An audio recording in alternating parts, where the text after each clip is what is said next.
Mr. Jones, it's Natalie. I'm just going to provide some privacy, perform hand hygiene, and I'm here today to talk to you about your kidney disease. Is now a good time to talk to you about that? Okay, great. And I see you have a visitor with you today. Do you know, who is this? Oh, this is your wife? Okay. Nice to meet you. I'm Natalie. I'm his nurse. Today I'm just going to be talking to you guys about some education related to Mr. Jones's diagnosis of kidney disease. So kidney disease happens when the tissue that makes up your kidneys loses its ability to function and do its job. So this damage to your kidney tissues can happen due to many different reasons, but in your case, Mr. Jones, your kidneys were damaged because of your type 2 diabetes. So when diabetes is not controlled well enough, your blood sugar can actually become too high. And this is not good because high blood sugar levels can cause damage to your kidneys. When you have that high blood sugar for an extended period of time, it causes blood vessels, which are actually tubes that carry blood throughout your body. It causes these blood vessels inside of your kidneys to become narrowed and clogged. As these tubes or blood vessels become clogged, they deliver less blood to your kidneys. This causes your kidneys to become damaged, and they are unable to filter or clean your blood properly. High blood sugar levels also cause damage to your nervous system, which is responsible for your ability to sense things. This may also cause you to be unable to sense when you have to go pee. That means that your bladder, which is what holds your pee, will be full of that pee, and having a bladder full of pee can actually put pressure on your kidneys because they're connected, and it can actually damage them as well. If you have pee in your bladder for a long time, it can also increase your risk of getting an infection down there. Sometimes that infection in your bladder can actually travel to your kidneys if it's not treated. And when the kidneys get infected, this may also cause damage to your kidneys. So we diagnose or figure out that someone has kidney disease by running some tests. One test your doctor may use is a blood test. So in a blood test, your blood is drawn and then is examined for abnormal levels of waste products that your kidney makes. Your doctor may also test your pee. They will have you pee in a cup, and then your pee will also be examined for abnormal things that might indicate you have kidney disease, like for example, protein. It is also possible that they might order an ultrasound or imaging test. This is performed because these tests allow doctors to look at the size and the shape of your kidneys. If they look abnormal, it might indicate that there's damage to your kidneys. Lastly, a kidney biopsy may be performed to test for kidney disease. This is when a doctor uses a needle to remove a very small portion of the kidney's tissue. That kidney tissue is then sent to a lab where it's examined for anything that is not normal. So kidney disease can be caused by diabetes, high blood pressure, multiple kidney infections, pee that gets backed up into your kidneys, an object that blocks your body's ability to pee, and also diseases that harm the kidneys, like for example, polycystic kidney disease. Some things that can put you at risk for getting kidney disease are being older, having diabetes, having high blood pressure, having a type of heart disease, being obese, which means you're overweight, and being related to someone who has chronic kidney disease. Also, if you're African American, Native American, or Asian American, that can also increase your risk of getting kidney disease. You can decrease your risk of getting kidney disease by addressing some of these risk factors.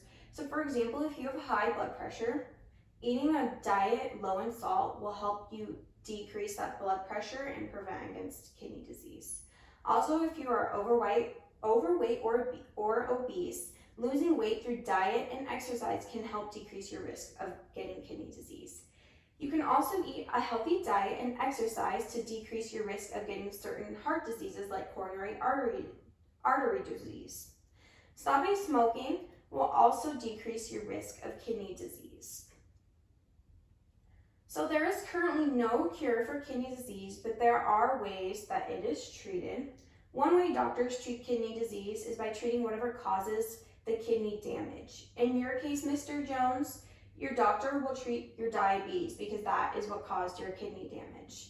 This is why it's very important to monitor your blood sugar levels frequently and also to take your insulin doses as prescribed by your doctor. I know you said that you had some difficulty with your diabetes management, so that is definitely something that we can talk about too that will help. Several different medications may also be used to treat kidney disease. These medications are used to treat complications related to kidney disease. So they don't actually cure the disease, but they treat things that happen because of kidney disease. Some examples may include medications that lower cholesterol levels, medications that relieve swelling, and medications that protect your bones. In your case of kidney disease, Mr. Jones, your doctor also wants you to have a treatment called dialysis. Dialysis is a process where waste products are removed from your blood. Dialysis is needed when the kidneys are unable to remove waste products from the blood by themselves. There are two different types of dialysis. The first type is hemodialysis, and the second type is peritoneal dialysis. I'll explain them a little bit more. In hemodialysis, you go to a hospital or a dialysis center approximately 3 times a week. Once you get there, you will be attached to a machine through a needle, and that machine will filter your blood for you. So it's going to get rid of all those waste products, and it's going to do basically what your kidney was supposed to do by removing those waste products. Each session is approximately 4 hours. So hemodialysis will also require that you get an AV fistula. An AV fistula is when a vein is connected to an artery. This is usually in your upper arm or your forearm, and the fistula will be the access site for your hemodialysis. This means that this will be the area where the nurse will connect you to the hemodialysis machine. So peritoneal dialysis is the other option. Peritoneal dialysis is performed at home. It is usually done every day, and it's usually done overnight when you sleep. If you choose peritoneal dialysis, you will be taught about the required equipment and how to use it properly and how to perform peritoneal dialysis, because you'll be doing this on your own. So peritoneal dialysis is usually more flexible to people's schedules. There is also an increased risk of infection if you choose this method of peritoneal dialysis. Peritoneal dialysis also requires that you get a catheter, which is placed inside of your abdomen, and that catheter is a small tube that will allow you to perform your peritoneal dialysis at home. And so there are also some diet changes that are recommended for people who have kidney disease.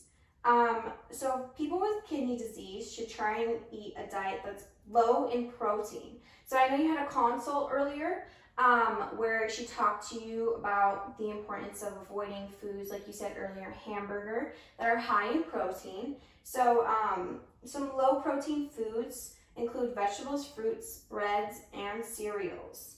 High protein foods are not recommended because they're actually hard on your kidneys. This is because the kidneys are unable to remove that protein waste product from the blood. So when you eat a protein-containing food, your body breaks it down, and then your kidneys are supposed to remove whatever waste product your body has from breaking down that protein, and they're unable to do that.